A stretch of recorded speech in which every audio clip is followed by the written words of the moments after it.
Your people are coming soon. Oh my goodness. How much of a mess do we? I figured. Oh my goodness. Yeah, I knew she was gonna make a mess. It's okay.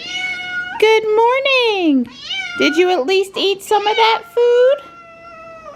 She's very friendly, but I can't afford risking her getting out and letting her all the way out. Hi. Hi. Good morning, kitty. Good morning, kitty. Good morning. Everyone's doing good this morning. Gray's beside me on the bench, getting some snuggles. Hey, Gray. Hey, Gray. Hi.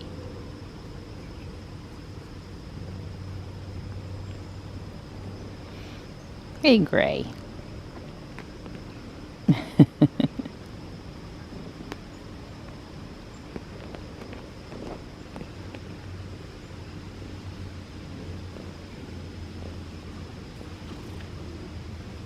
Oh, no cloths. There's our 10th grader getting ready to go get his picture made. Yep, we're driving to the school. One kid at a time, temperature check, masks except while the picture's being made. It should be good. Don pulled Ruby out for me. So it's like a school day. And it's still morning, so good morning, Ruby. Yeah, it took her just a second, but after I put in the pin, she did pop up the calendar notice. So we're on time. The appointment's at 12:08, and you have to wait to go in until the person in front of you's done. So, there's no sense in getting there really early, and I'm not anticipating trouble parking. I've got 165 miles of range. Don, he saved my bacon last night. He's like, "Kitten, did you plug in Ruby? Does she have enough charge to get you to downtown tomorrow?" And I'm like, no. And I drove her yesterday and I have no clue how many miles she has because I didn't look. And so we plugged her in and we charged her till 6 a.m. when we now went to peak electricity usage because we were in the fall and winter time of use specification. It changed yesterday on the 1st of October. So she charged to 6 a.m. Tesla cut her off because that's what we had set up.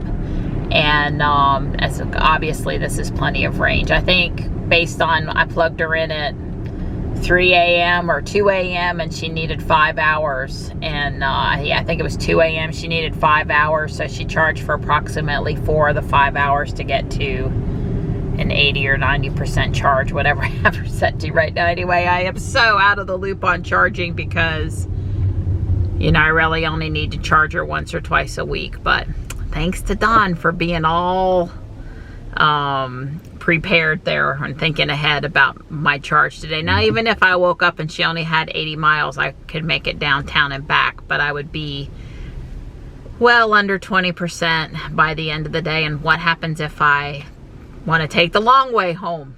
Because there's a picture opportunity or a shopping opportunity. So there. Gas is back up for us at $2.13 a gallon.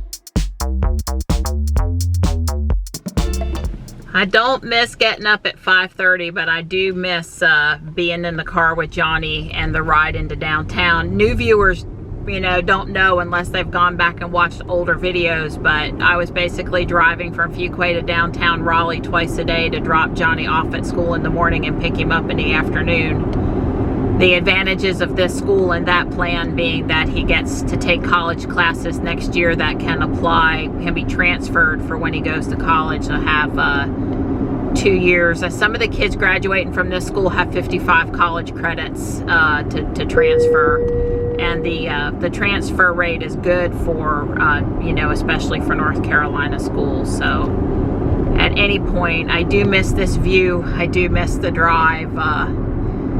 Just don't miss being out on the road early in the morning and sometimes with some not courteous drivers. Ruby does say she's stopping for the stoplight. She has seen it. I am in traffic aware cruise control this morning. So she has been handling everything just fine. Johnny said he was reading on Electrek that they're removing the need to signal to go through green lights with a software update. And it's good to hear that we've done enough testing, enough miles now to do that. She has not seen a stoplight for me, her or Jules, to the best of my knowledge. I've been feeling pretty comfortable that she's seeing them all, so that's a good thing. It's 67 out there and another pretty day.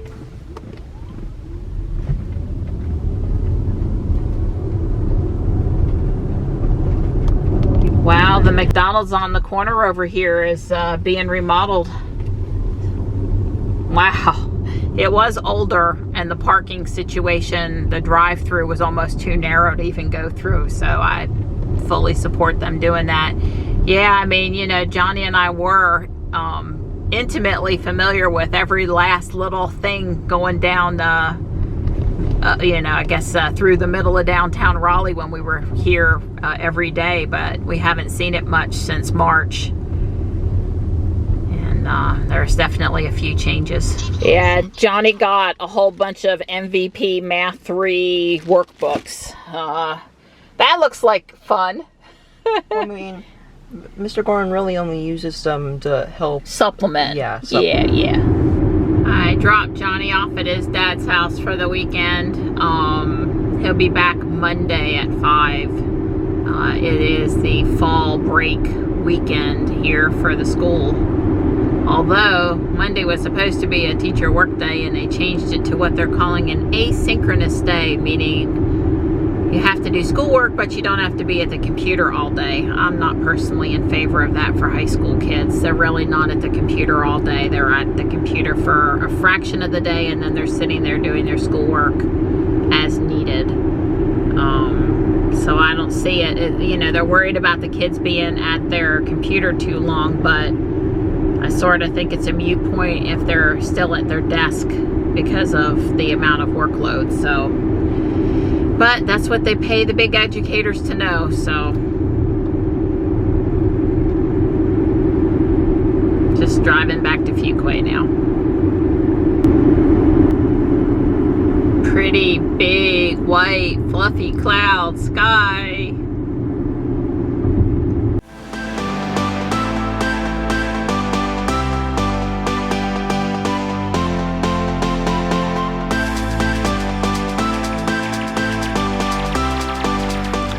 I'm back home. I don't know if I said, but the kitty did get picked up, so that's good. Hey, buddy.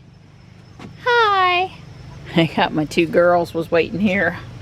The FedEx guy just came. Did I order something from Walmart? Don says it's addressed to me. You know, I swear one time before I ordered something from Amazon and it come from Walmart. You know, I didn't. I swear. I could, obviously it could be I don't know what it is, Donnie. It's not Legos. I guarantee you I haven't ordered no Legos from Walmart or Amazon. Legos come in little tiny bags, not big boxes. Ooh, guess what it is? I don't know. It is exactly what you said. You ordered something from Amazon and it comes from Walmart. You really? It's my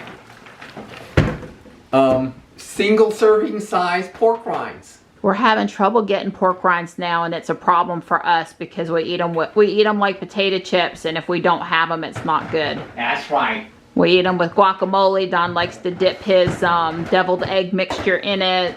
We make nachos with them. I use them in the chaffles. I use them in meatballs. I mean, we go through, yeah. Wow, I ordered those from Amazon. And it came from Walmart. Well, you know, when I was in our Walmart in Fuquay yesterday, which is a small Walmart, yeah. I went down the potato chip aisle. It was kind of painful, even though I don't like potato chips. I love pretzels. Like, put me on a desert island and just have pretzels for me to chew on. That's old. I'm not allowed to do that anymore, but that's old girl. That's right, I understand. But they had Utz pretzels, and I looked at that container. My mouth watered for the salt on those pretzels. See, now we just eat salt because we don't think salt's bad. We just got sea salt, mined sea salt. Anyway, so they had Utz pretzels. They had like cheese puff things, and they had one other Utz brand thing, but they didn't have any pork. They didn't have the pork rinds. I wonder now if some of the larger Walmarts might have the pork rinds. Right. So I guess we'd be looking, or we'd be going to Walmart grocery delivery pickup at Holly Springs or one of the bigger stores. Yeah. Well, the going price for pork rinds is about $1 an ounce. Yeah. These are cheaper than that. 65 cents an ounce. Plus, these are good ones. Right, and these are good ones. And they're 65 cents an ounce. Well, that is a shocker to me. I still can't get over the big Walmart box. And you haven't seen yesterday's video yet. We're getting ready to watch it now. But when I went into Walmart yesterday, they were advertising Walmart Plus. Oh, Walmart Plus. Yes, you know, Walmart's Prime. Oh. So, very good. Yeah, I don't know. I guess competition's good, but I won't be jumping on that right away. Yeah, okay. I fixed the organ this morning after I got home, and you can see the piano keys and the real tubes versus the flames that I had before.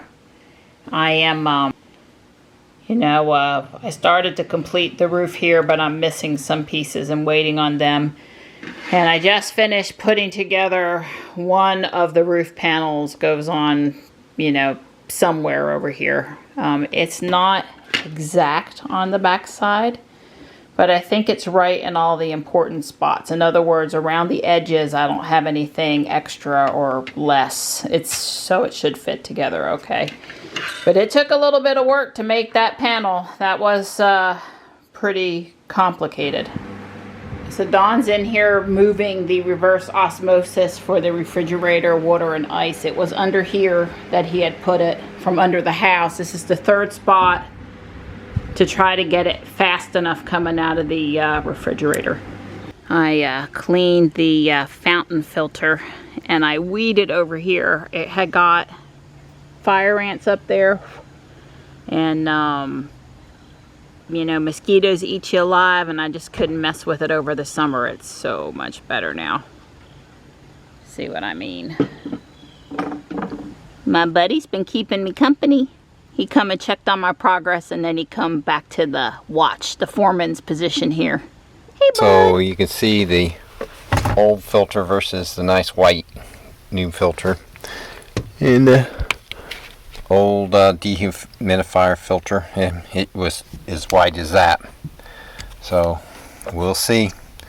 Everything doing good. It looks good in the inside the system here. Well, it's been a year, and so it's time to replace these filters and the membrane. That's the thing in the blue there. I had installed 6 months ago, back in March, this blue valve right here. That's flushing the membrane, which you can't really see. It's back there. The membrane, they say, lasts 3 to 5 years, so they don't include the membrane, but they want you to flush it every 6 months, which is when you're supposed to replace these filters here. So I'm gonna let it run here. It's supposed to run for, well, you hear some guys say 3 to 5 minutes, and the other guys say 30 minutes, but I've cut off the output here, so all the water is going through the waste pipe. Ever how that's doing. I did cut off my tank, so we'll see I'll let it run here, and I'm going to come back and replace these filters. With his Dremel and one of those Utz pork rind containers, Don has made a custom stand for the osmosis tank so it can be on top of the refrigerator. He's not pushed it back against the wall yet. It's just too big to go in there, even though we don't have anything important up there because you can't get to it anyway. So it's going to be here. So the L corner brackets came today, and you can see looking on top that it's all flat tiles now. I'm done connecting all of these corners up here. My window is now nice and secure. The only thing left to do on the second floor is there's a fireplace over here, and I don't know if I exactly like it, how they have it, you know, how they want to do it. So I'm still thinking about it. I tried putting the organ here, and that wasn't going to look good. So actually, I guess it's not a fireplace, but there's some sort of a mantle looking structure over here, a ghost, I don't know.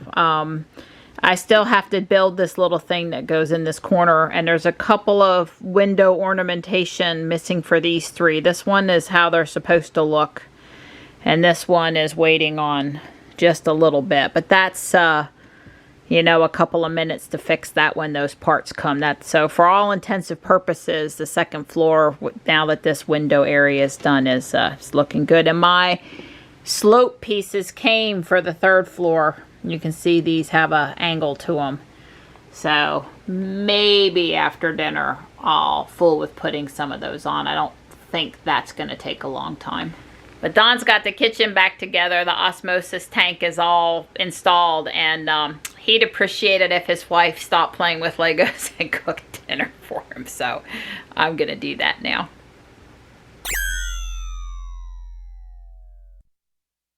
So I got those sloped bricks on, and you can see the one roof panel that I had completed is also temporarily laid in place.